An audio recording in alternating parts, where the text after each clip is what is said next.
εξετάζω βάσει από όλα αυτά που είπαμε, τον αλγόριθμο Nixmic. Ο αλγόριθμος Nixmic αποτελείται από τρεις φάσεις.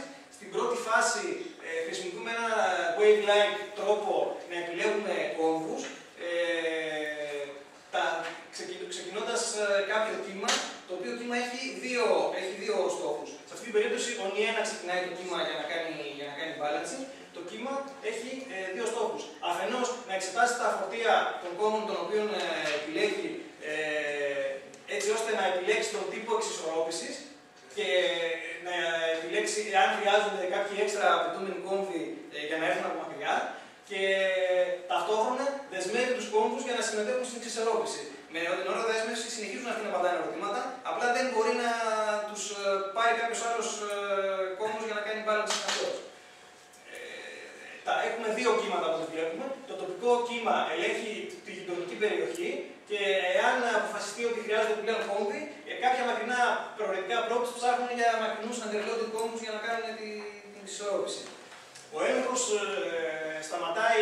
έλεγχος στο κύμα αυτό σταματάει όταν απαιτούνται περισσότεροι από TTL είτε κοντινή είτε μακρινή κόμβοι κατά τη διαδικασία αυτή, είτε όταν συμβαίνει σύγκρουση. Η σύγκρουση μπορεί να συμβεί όταν ένα αναπροστικό μήνυμα πέσει πάνω σε ένα κόμβο που έχει κάνει balancing ή τον έχει λοκάρει κάποιος άλλος. Σε αυτή την περίπτωση είναι σημαντικό να δείξουμε την παράμετρο TMP load. Η TMP load είναι το κουτάκι που βλέπουμε πάνω από το φορτίο. Το TMP load υπολογίζει σε κάθε iteration το συνολικό εικονικό load το οποίο θα κατέληγε στον κόμβο αυτόν κατά τη διαδικασία της εξισορρόπησης εάν σταματούσε στο συγκεκριμένο κόμβο. Έτσι ώστε στον ιδίο, εάν σταματούσε στον ιδίο, θα έπαιρνε το επιπλέον φορτίο, το έπαιρνε ο ιδίο. Εάν συνέχιζε, θα έπαιρνε το επιπλέον φορτίο και τον ιδίο και τον ι1 και 3 και το καθεξής. Αυτή η παράμετρος του TMP load μας δίνει την ικανότητα, μας δίνει τη δυνατότητα να υπολογίζουμε εάν χρειαζόμαστε μόνο Nix, εάν το φορτίο μπορεί να απορροφηθεί τοπικά, είτε αν χρειαζόμαστε και Nix και MIG, εάν το πολύ TTL κόμβι έχουμε κάνει contact αρχικά και χρειαζόμαστε επιπλέον, ή μπορεί να ξεκινήσει κατευθείαν MIG διαδικασίες, εάν περισσότεροι από TTL χρειάζονται εξ αρχής. Μόλις τελειώσει η διαδικασία με την οποία κάνουμε το locking, μεταφέρονται τα φορτία από τους αρχικούς κόμβους στον i4, στον τελευταίο. Ο τελευταίος κόμβος παραμένει για λίγο overloaded, καθώς ήδη έχει κλειδώσει τους μακρινούς κόμβους για να κάνει την εξισορρόπηση. Εδώ, κατά τη μεταφορά, θα σημειώσουμε την παράμετρο α. Η παράμετρος α δείχνει ποιο είναι το ποσοστό του μεταφερόμενου φορτίου ανά Nix operation. Στην ουσία είναι ένα κλάσμα από 0 μέχρι 1 που δείχνει πόσο επιθετικός είναι ο αλγόριθμος. Όταν αυτό γίνει 1, σημαίνει ότι όλο το φορτίο του overloading περνάει στο underloading. Αλλιώς γίνεται πιο smooth η μεταφορά του φορτίου. Στο τελευταίο βήμα του αλγορίθμου, οι μακρινοί κόμβοι μεταφέρουν τα κλειδιά τους στον i10, τοποθετούνται δίπλα από τον i4, παίρνουν το επιπλέον φορτίο και στο τέλος όλοι οι κόμβοι έχουν εξισορροπήσει το φορτίο τους. Τώρα, σε ποιες περιπτώσεις αυτή η μέθοδος συγκλίνει, τι είναι δηλαδή, ποια είναι τα setup του δικτύου και σε ποιες περιπτώσεις load και threshold το σύστημα, ο αλγόριθμος Nixmic θα σταματήσει και δεν θα κάνει συνεχώς oscillations. Για να την κάνουμε αυτή την ανάλυση, χρησιμοποιούμε τη συνάρτηση δυναμικού. Η συνάρτηση δυναμικού δείχνει το τετράγωνο της ευκλήδιας απόστασης του διανύσματος των φορτίων όλων των κόμβων, Li, από ένα διάνυσμα το οποίο δείχνει μια balance κατανομή. Στην περίπτωση της δικιάς μας balance κατανομής, θεωρούμε ότι είναι το διάνυσμα των thresh. Δηλαδή, η συνάρτηση δυναμικού δείχνει πόσο μακριά είναι το συνολικό φορτίο από το threshold του. Για να μπορέσουμε να έχουμε σύγκληση, πρέπει να δείξουμε ότι η διαφορά δυναμικού κατά ενός balancing operation είναι πάντα αρνητική, έτσι ώστε το δυναμικό συνεχώς να μειώνεται. Εάν θεωρήσουμε το κόμβος μια είναι overloaded, η μείωση του δυναμικού κατά ένα operation είναι αυτή. Αυτή αποτελείται από τρεις όρους. Οι δύο πρώτοι όροι είναι θετικοί. Ο α είναι θετικό σε αδιάσμα από 2 μέχρι 1. Το Li είναι θετικό καθώς ο Li είναι overloaded. Επομένως, για να γίνει balancing θα πρέπει ο τρίτος όρος να είναι θετικός. Αυτό συμβαίνει συνήθως όταν το φορτίο του Li είναι μεγαλύτερο από το φορτίο του Lj. Θες να πεις αρνητικός? Να είναι θετικός. Να είναι θετικός, ναι. Ποιοι είναι? χρειάζεται να είναι μικρότερο από το νέο. Δέλτα φι. Ναι, τα έχει αντιστρέψει εκεί πέρα. Ναι, νομίζω είχε και να αντιστροφή. Okay.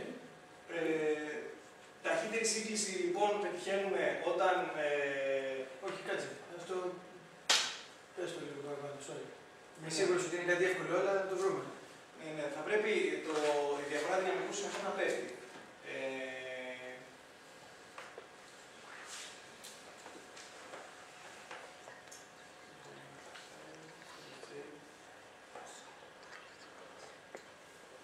Ναι.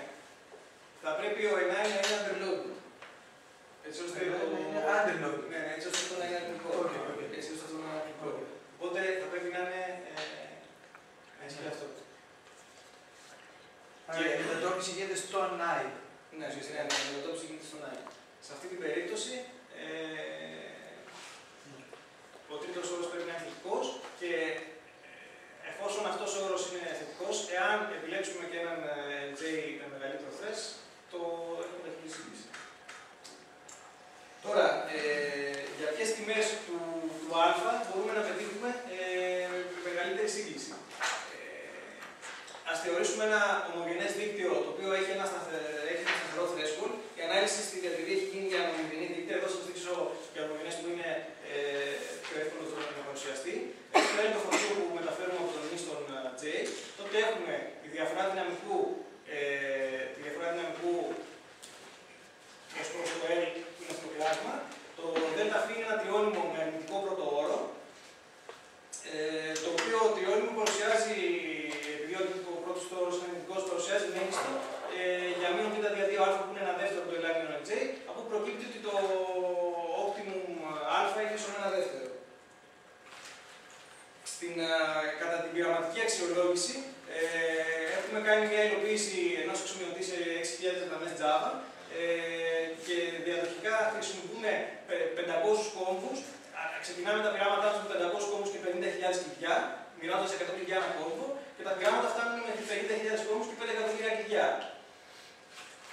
Τα συνθετικά, εφαρμόζουμε συνθετικά φορτία με αυξανόμενη ηλιοψότητα, με αυξανόμενο σπιού. Εφαρμόζουμε παλμούς, όπου με παλμό εννοούμε ότι μόνο ένα εύρος του βιώσει ζητείται συνεχώς και όταν άλλα ζητείται καθόλου, ή κάποιες ζήτηκαν κατανομές με διαφορετικά θήτα, που όσο αυξάνει το θήτα γίνεται πιο σκληρή την κατανομή. Εφαρμόζουμε επίσης κάποια ρεαλιστικά φορτία από ένα dataset της American Online που περιέχει user queries με 20 district με 20 εκατομμύρια λέξεις κλειδιά από 650.000 λίστες σε 3 μήνες. Από όπου τα ερωτήματα αυτά, κόβοντας τα τελευταία γράμματα, μεταφράζονται σε prefix queries, τα οποία prefix queries είναι στην ουσία range queries. Εδώ θα σας δείξω μια σύγκριση του αλγόριθμου Nixman με τον Granger.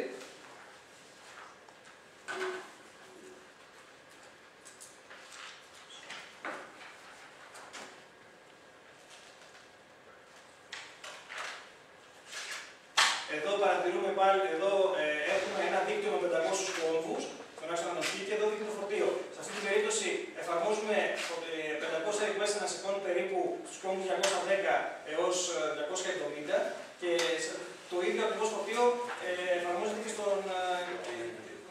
στον άλλο αλγόριθμο.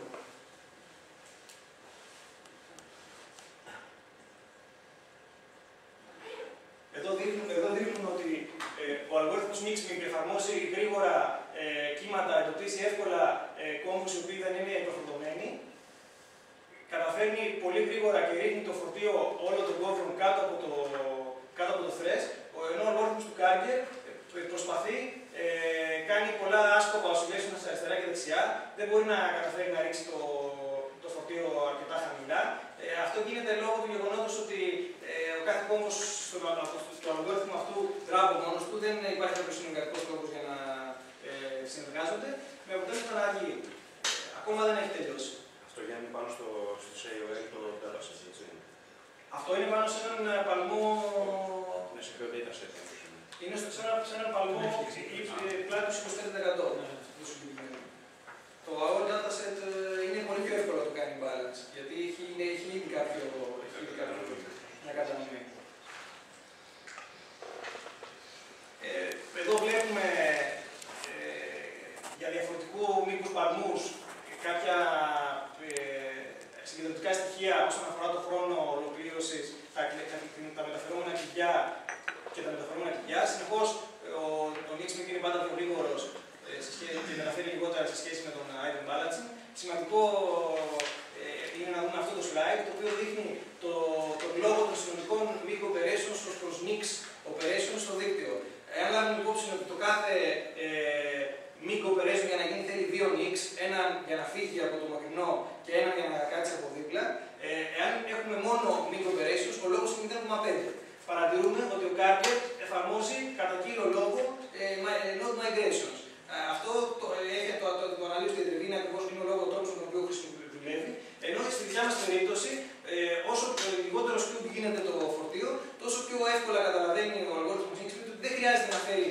συγκεκριμένους κόμβους και μπορεί να κάνει την εξισορρόπηση χρησιμοποιώντας τους τοπικούς που έχει.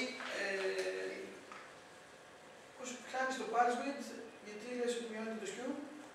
Όσο αυξάνω το pulse, το skew μειώνεται γιατί έχουν περισσότερη. Όταν αυξάνω το pulse, ταυτόχρονα πέφτει και το ρήνο και το ύψος. Το ρήνο και το ύψος για να έχω το ίδιο παυλό έτσι ώστε να είναι συγκρίσιμα. Γιατί μετά δεν θα μπορούσα να αλλάξω το θρες, δεν θα ήταν συγκρίσιμο. Τώρα, σε αυτή την περίπτωση θα δούμε, θα σας δείξαμε πόσο προσαρμοστικός είναι ο αλγόριθμος Mixing όσον αφορά το skew. Τώρα θα σας δείξουμε πώς συμπεριφέρεται σε ένα δυναμικό φορτίο.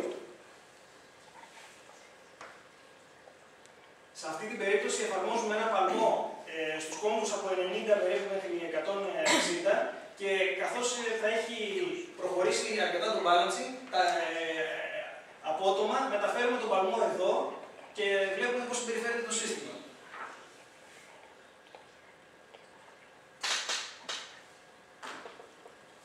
Παρατηρούμε ότι έχει αρχίσει γρήγορα η κατανομή να εξισορροπείται, αλλά ταυτόχρονα εμφανίζεται ο νέος παλμό, τον οποίο παλμό ο Nixmic καταφέρνει γρήγορα και τον τεμαχίζει και τον προωθεί προς την περιοχή του δικτύου που δεν έχει τόσο φορτίο.